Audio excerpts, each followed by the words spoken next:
All right, everyone. Thank you for joining this session. As always, if you're just new, this is your first session attending, please set your resolution to 720. You can find that at the bottom right of the video stream. If you've watched others, you still got to do this step. And I'll give you guys a minute to do that.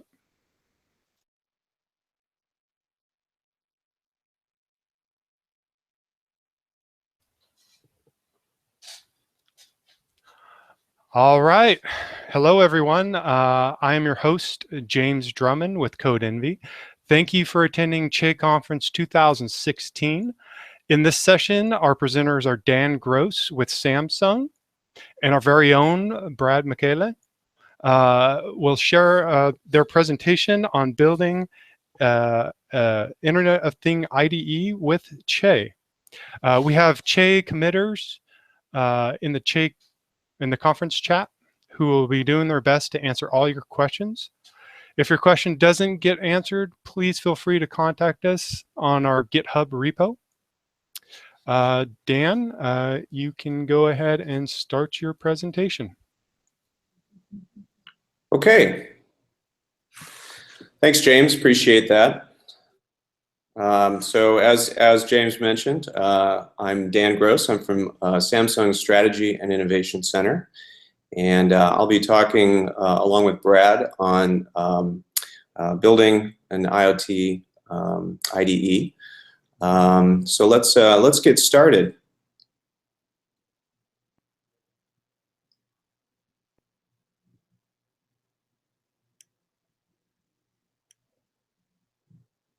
Okay, so building an IoT IDE on Che.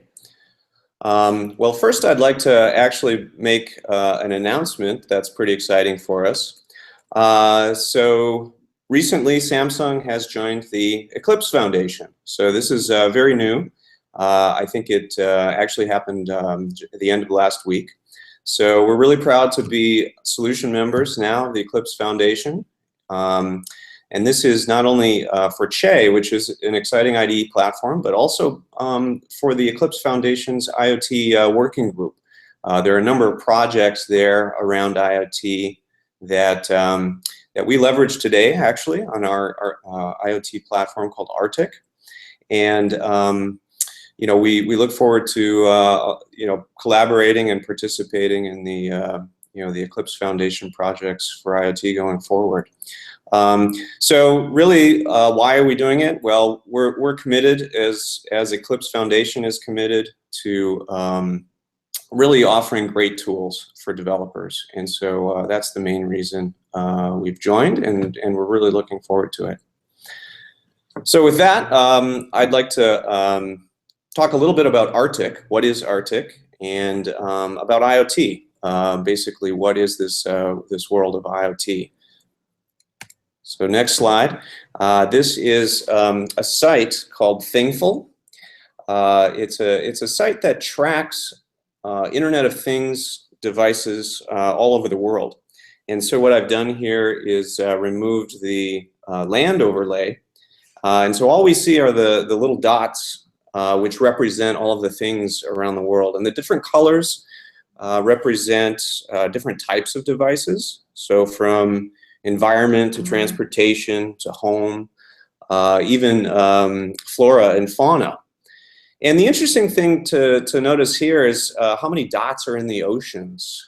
We see the continents outlined pretty well, but there's a lot of dots in the oceans, which can be anything from buoys to barges.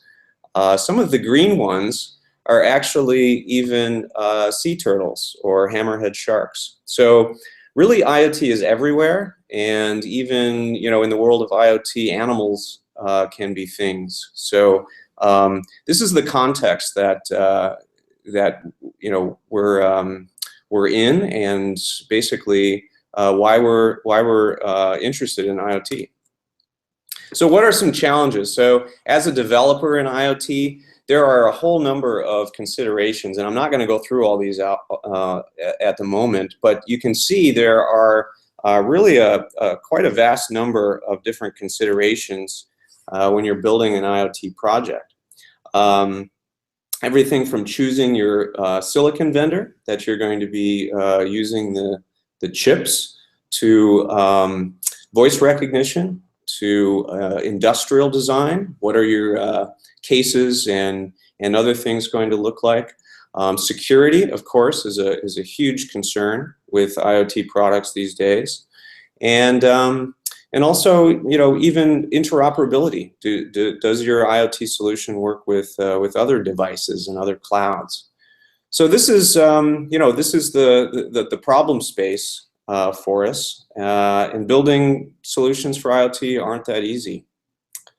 So at Samsung, we introduced a platform called Arctic to address some of the challenges with IoT.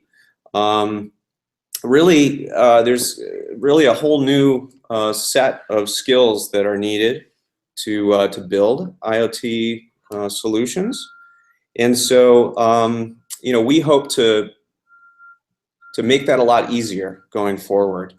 Samsung is one of the largest semiconductor companies in the world. We produce over 600 million products per year, and so that's shipping almost 2 million per day.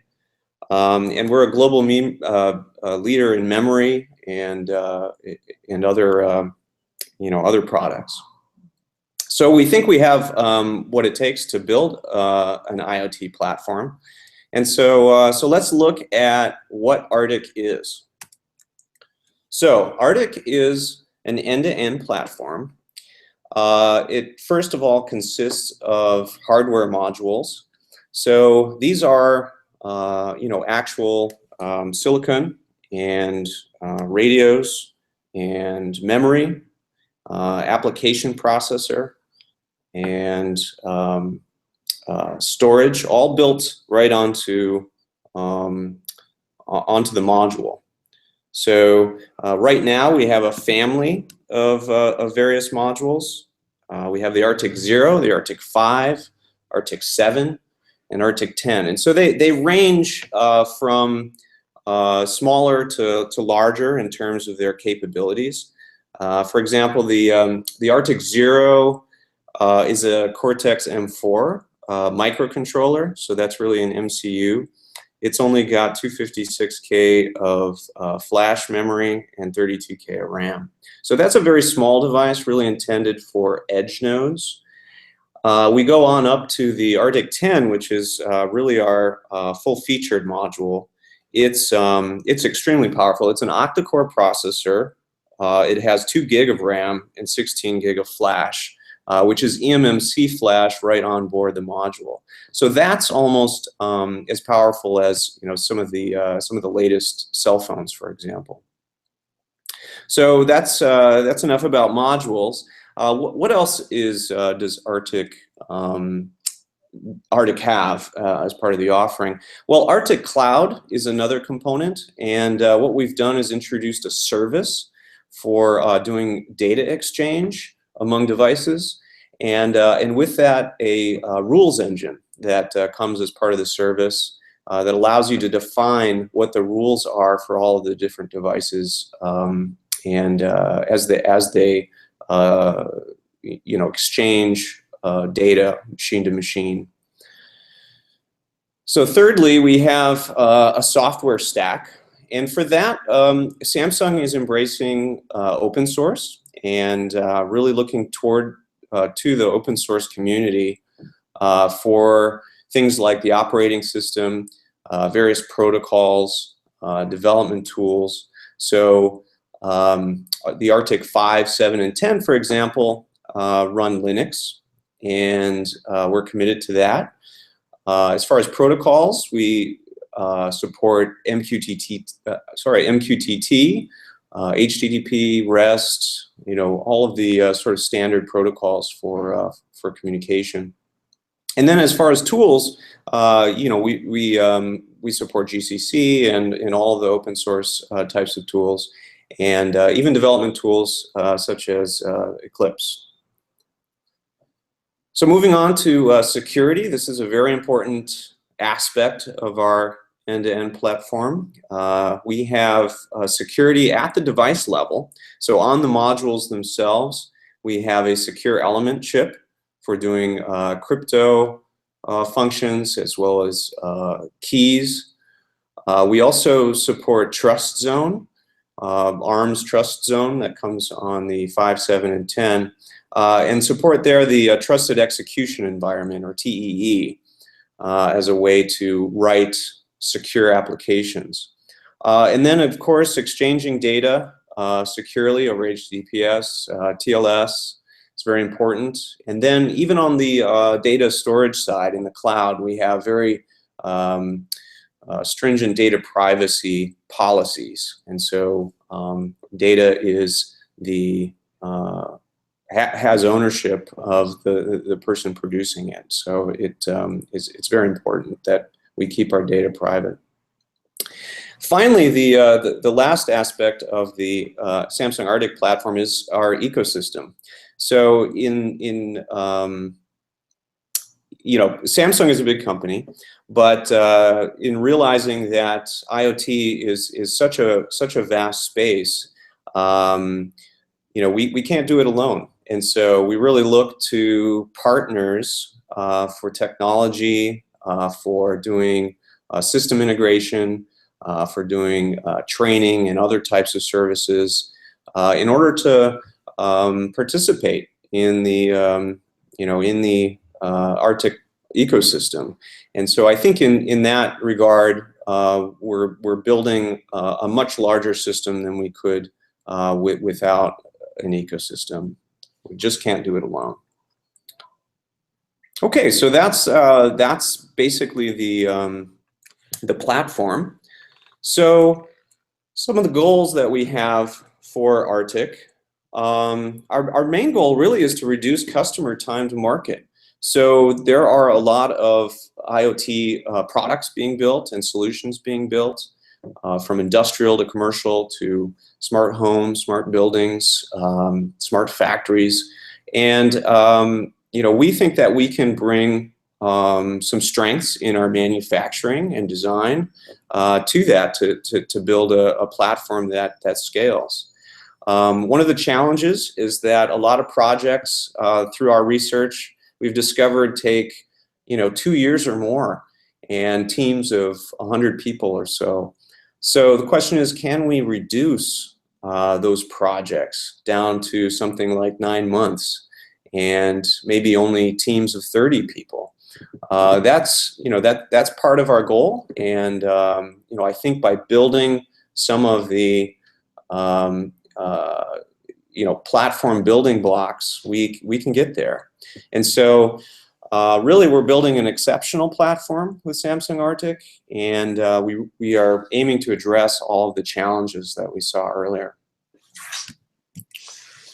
Okay, so that leads us to Che, and why we're talking here at the CheConf 2016.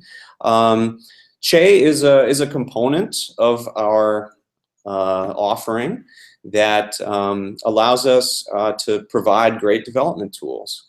And so there's a number of reasons why Che is right for Arctic. First of all, flexibility. So we're implementing a new workflow for IoT within the IDE, and that requires a lot of flexibility with how how you compile and deploy your applications. We also have an SDK that talks directly to our hardware, since it's specific hardware, and Che allows that SDK to be integrated directly into the tool. So next point is desktop and cloud-hosted solutions have the same source code. So this was a really important bullet for us, that if we were going to spend time developing a custom IDE for our platform, we didn't really want to do it with really two code bases, a local desktop version and a cloud-hosted version. We'd really like that all to be the same code base. Another point is that open source technology is very important to us, and Che is based on standards in that regard. Next, the platform supports all the key languages, runtimes, and APIs that we're interested in, from C to Java to Python to Node.js and Ruby. These are all things that Che supports. Also, branding is very important to us. As we roll out the Arctic platform, we would really like for Samsung and Arctic branding to come through with that. And so we were looking for really nice ways to keep the branding and the customization of that in the IDE. And so Che allows for that. You can see if you download it today that we have some Arctic-specific brand in there. And then finally, it's really good for the community to help bring IoT developers to Eclipse. And so this is a really important point. Okay, and so this is the Samsung Arctic IDE powered by Eclipse Che. You can find out more at eclipse.org/che/Arctic. We've really enjoyed working with CodeEnvy and on the platform, and we look forward to many more things to come. And with that, I believe Brad is going to show us a live demo of the Arctic IDE in action. Thanks very much, Dan. So yes, I will be showing a demo of the IDE. It's actually not going to be live, unfortunately. The device that I'm going to attach to is a little bit far away. It's actually on the other side of the world, practically in Eastern Europe. So instead, I've got here a nice recording. So I'll kind of explain to everyone what we're seeing as we're going. Now, again, for this demo part, there is a lot to fit on the screen. So do make sure that you're at 720p, and you will probably have to make the streaming window full size in order to really appreciate what's going on. So we're going to start at the terminal.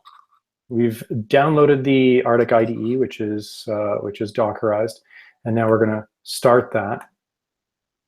And we start it basically by just running a simple .sh start. This is now going to go and grab that Arctic IDE image from Docker Hub, pulling the latest one, as you can see there. We can, of course, tail the logs, and at this point, the server starts to boot.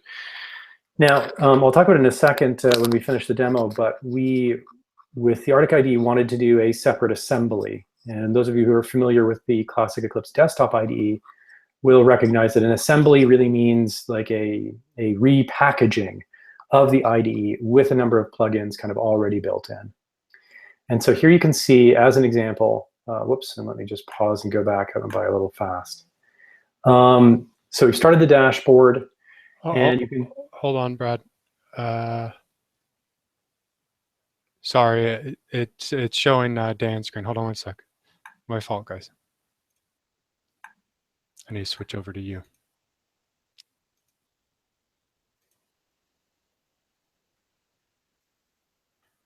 All right. So let me just jump back then, just quickly, so you guys can kind of see. So I'll kind of fast forward through this part, so to speak. But you can see we're at the terminal. We run the sh with the start command. It goes and pulls the latest Docker container and then boots. Now let's kind of jump forward to the, there we go. We're going to get here into the user dashboard. You'll see that it's pretty familiar. This looks really similar to Che, and that was, again, by design. Wanted to make sure that we could, embrace Che users who are getting into IoT, and similarly that we could take a base of IoT developers and, provide them with a similar experience that they might use for their, Java work or JavaScript work or whatever else they're doing besides IoT.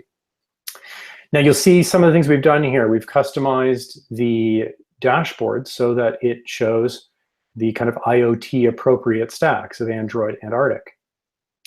And you'll see in a second here as we come down that we've also added a number of samples. So we've got Arctic samples, Arctic LED, weather storm, all these different sample codes.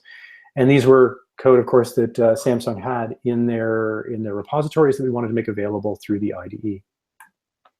So come down, we're going to grab all the samples, which is what that bundle is, and then we're going to go ahead and start the workspace. And this will be familiar with anybody, pardon me, who's used Che before. Once again, we're creating a workspace. Now, for those who are not as familiar with Che, or maybe coming from the IoT world, this is a little bit of a mind shift from where you're used to thinking. So the way Che works is we're going to create a Docker container that is going to have the right runtime and developer technologies in it for us to edit, build, and even run, if we needed, our IoT project. But I'm still going to connect to the device, because ultimately, while I want to do editing and I may even do compiling within my virtual workspace in the Docker container, I will need, of course, to run and debug on the device itself. That's going to be a critical aspect of what we do here. So let's kind of jump ahead here into the IDE. All right, so you can see some of that rebranding with Arctic IDE there, Arctic IDE up at the top. And now we're going to go into the Manage Devices section. So this is something that we added to the Arctic IDE assembly. This really allows us to connect to different types of Arctic devices over the network, over USB through ADB Discovery. In this case, as I mentioned, the device was not co-located with my machine. It was on the other side of the world, so I'm not obviously going to be using USB Discovery. Don't want to use a cable that long. So I'm going to be using Network Discovery. And you can see there that I've dropped in the host name, the port, and I want to log in as root and password. You'll also notice at the bottom it says Replication Project Folder. And that's super important, because one of the other things we did after we created the prototype was we realized we wanted to be able to rsync the contents of the workspace where the source code lives to a specific location on the device file system. And that prevented us from needing to do kind of some of the tedious things that typically you have to do with the IoT, which is, I develop my code, I write my code, I execute the binary, I compile the binary, pardon me, and then I SCP the binary over to my device and run it there. We wanted to get rid of that whole need to SCP. Just when I create a binary, it should be immediately available on my device, as if by magic. In everything we're doing, to kind of hint at what's going to be talked about in a little bit later in the presentation, we wanted to bring kind of that smooth developer flow that I think a lot of people have gotten used to in a web development world of edit, things are immediately saved, they're immediately deployed, they're immediately available, they're just running right there, into an IoT world where that's not been possible before. So we set up that replication folder, drop in the correct port, and we connect. At that point, you can see the notifications. We're connecting to the device. I don't want to save the password. And there we go. There's my device. You'll see down here in the bottom left, I've got my dev machine, which is my classic Che container. That's where I can interact with my source code and everything else. And then I've got my Arctic device, which you'll see has its own ART denominator there. And we'll see that it's actually got monitoring running at the same time. I'll come back to that in a minute. Now, we can see there's the device. We're on that terminal on the device. And now we're going to run a little example to put the time. We hit the compile button, and that's going to immediately compile a binary artifact. In this case, it's just using the default a.out, which is the default JCC. And then we run it. And after we've run it, you can see we've got the output in the console. Remember, this console, you can see that it's appearing under the Arctic device. That console is the console for the machine. So this binary has been immediately deployed to the machine and is being actually executed remotely on the machine. And that output is being streamed back into the Arctic IDE. So again, very smooth. You saw how rapid that was. Very smooth, very easy. Don't need to spend a lot of time, messing around with SCP and where are my binaries and did I move the binary and did I move the right binary and what if the version changed and all that other stuff. Now, if you've been using Che, you'll recognize this, of course. We're going to set a breakpoint here in my C code for this particular file. And I'm going to go up and click the debug button. I'm going to pause here for a second because one of the things you'll have noticed if you are a Che user is that these buttons are a little different. This is kind of the first implementation of where we are taking commands in Che generally. And it was really necessary, we realized, for an IoT audience. A lot of the developers really were used to a very straightforward, there is a compile button, there is a run button, there is a debug button, and they just always work with my project. And so we built those for the Arctic IDE, where there's a constrained set of languages we needed to worry about and a constrained set of project types and locations we needed to worry about. So it was kind of a good first implementation. It helps us solve some of these problems of how do you create default compile, run, and debug commands, which is something we knew we wanted to do for everybody in Che, but allowed us to do it in a kind of simpler sandbox first. And now we're tackling it, as Tyler mentioned in his keynote, for Che 5.1 for the broader set of kind of all projects and all languages, which is a much more complex problem. So here we go. We're in the debugger. We're executing the code, and there you go. The breakpoint has been hit. And right now, we're going to go and just change the value of the return code. We can do, of course, step over, step into, all that stuff that you would expect of a debugger. We're going to end the debug session, and we should see an error because we changed the output to be an error code.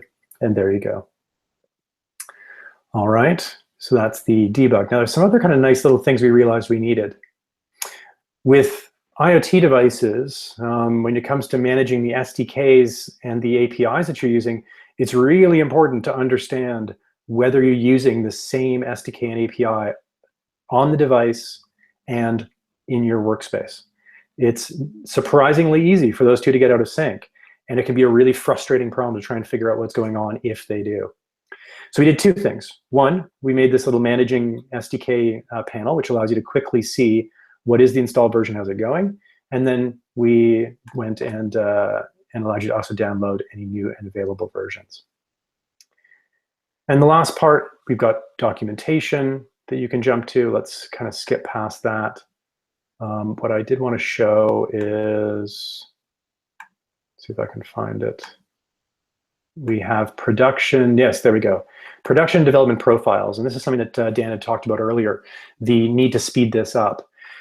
There's a concept, of course, of a development mode when you're working on a device where you want GCC, you want debug, you want all these things. But then when you go to production, you want to pull that stuff off. You don't need that. You want to keep the device as light as possible. So we make it really easy to switch between these modes. And we warn the user each time that, hey, if you switch to production mode, we're going to yank all those convenient dev tools off the device. And if you switch to dev mode, we're going to push all those tools to the device. So it's saving a lot of effort and time. There you can see the monitoring for the product. And that about wraps it up. All right, so that's the demo. And I know we're running low on time here, so let me just quickly jump through a last couple little slides. So as kind of I think I've shown, today we feel like we've got the very best IoT browser IDE with the Arctic IDE. Installable on Windows, Mac, and Linux. Device discovery and management, all that stuff that we showed. So a lot of richness, really, especially for a browser IDE for IoT. But where we're really going is that we just want to be the best IoT IDE, period. We want desktop installers so that people who are used to running it in a very kind of classic desktop way can do that. We want to have it hosted in the cloud and perhaps even able to access it devices in the cloud.